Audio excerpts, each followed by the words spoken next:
Thank you, Mr. Jason Dikona, for all the nice things you said about me. I feel truly privileged to have been introduced by you.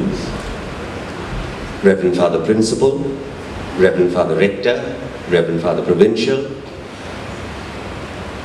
fellow Xavierites. As my classmate, Swadin told you that he was my batchmate, but he didn't mention he was my classmate. We were in class together, and perhaps the only two students who even wrote that examination that year in all of Xavier's. Nobody was interested in getting into the IAS in those days.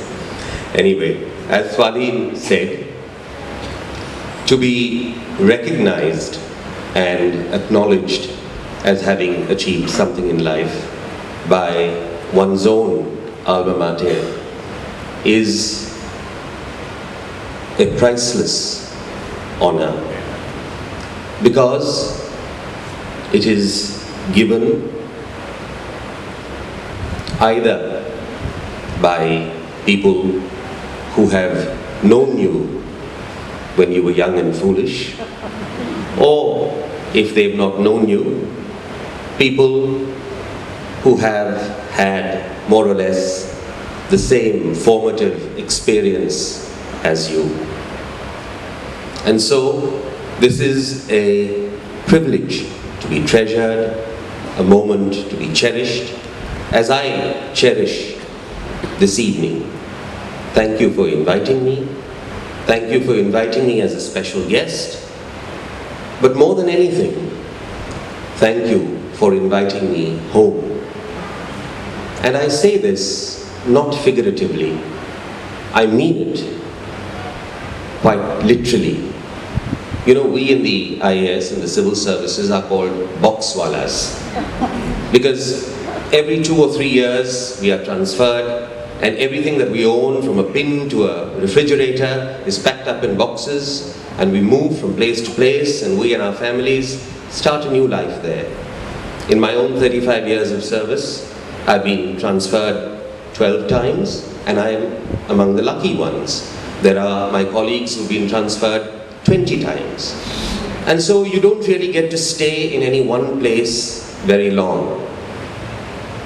And after my parents' house, where I was born in Bhusawal, and went to school, and then I left after school and came to college. And after that I never went really back home excepting for holidays. And so really, as I say, after my parents' house, the longest time I've ever lived anywhere is in St. Xavier's College. I came here as a young boy of 15 years old, and I left as a young man of 23. And in those intervening years, 7.5 years they were, because in those days it was the 11 plus 4, and so 4 years of graduation, 2 years of post-graduation, and 1.5 year I was a fellow in the Heras Institute, taking tutorials and preparing for the IAS. Those 7.5 years I lived here on campus, just beyond the woods and the canteen, in the hostel here. The hostel was home to me for 7.5 years, and so every quadrangle here, every corridor here speaks to me of significant moments in my own life in those very impressionistic years between 15 and 23. Incidentally, this is not the first time I am addressing the Alumni Association. This is the second time. The first time was 37 years ago, when I was not an alumnus yet. I was a student here, a graduate student, and the Alumni Association was celebrating its Platinum Jubilee, its 75th year. And the then Vice Principal, Dr. Yvonne Flatus, had an idea that it should be celebrated with a panel discussion for people, an eminent ex-student, an ex-principal, an ex-staff member, and a current student. And I remember, then it was 1977, the eminent ex-student requested was Mr. Nani Palkiwala, famous jurist, and at that time he was ambassador designate to the US because it was soon after the emergency.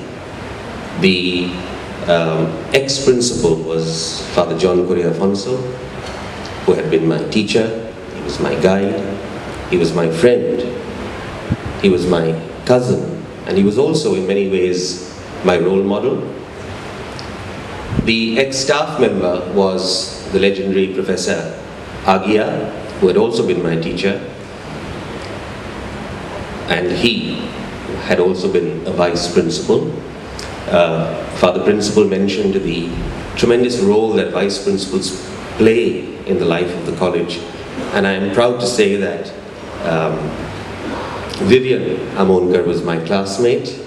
We did our first year science together, and Fleur and I studied history together. So I'm in eminent company with two people who've been vice principals in this college.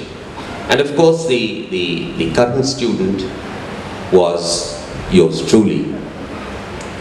And when I was coming today from the airport, my flight was 8 hours late, and I was trying to recollect my thoughts and think what I would say this evening. It suddenly struck me that between these two alumni gatherings, and I haven't attended any alumni gathering in between because I've always been out, but between these two alumni gatherings, so much has happened, and yet so little has changed. I mean, so much has happened because my whole adult life has taken place between these two gatherings. For me, great significance. And so little has changed because when you look at it in the vastness of Xavier's, 145 years old is this college. Thousands of men and women have passed through these portals, led illustrious lives of their own, achieved so much. Your own one single life seems so inconsequential, so insignificant. And yet for me it's been everything. And Xavier's has given it to me. Xavier's has given me far more than just an education. Xavier's gave me the wherewithal to make a life for myself.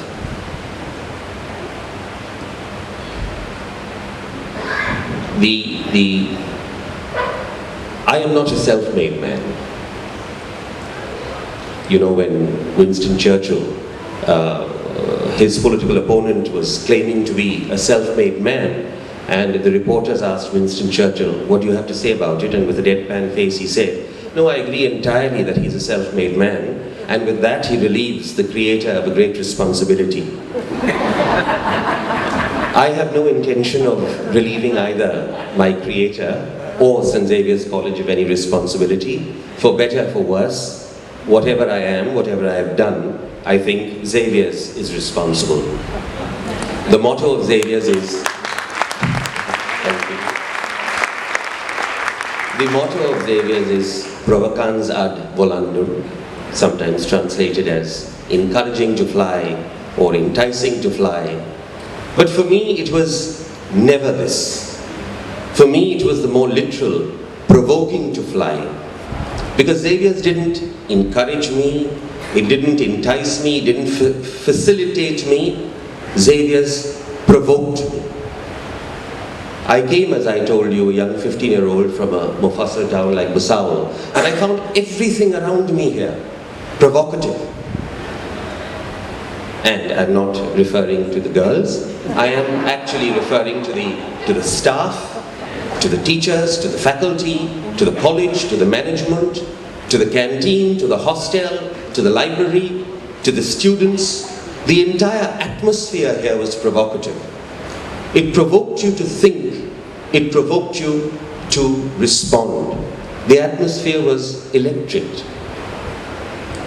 with an openness and an intellectual freedom that you would not normally associate with an academic institution.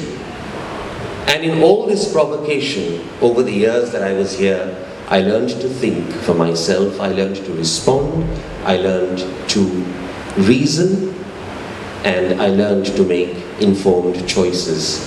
And that gave me, as Swadhin said also, my value framework, which I was able to use as a touchstone during my 35 years in government service.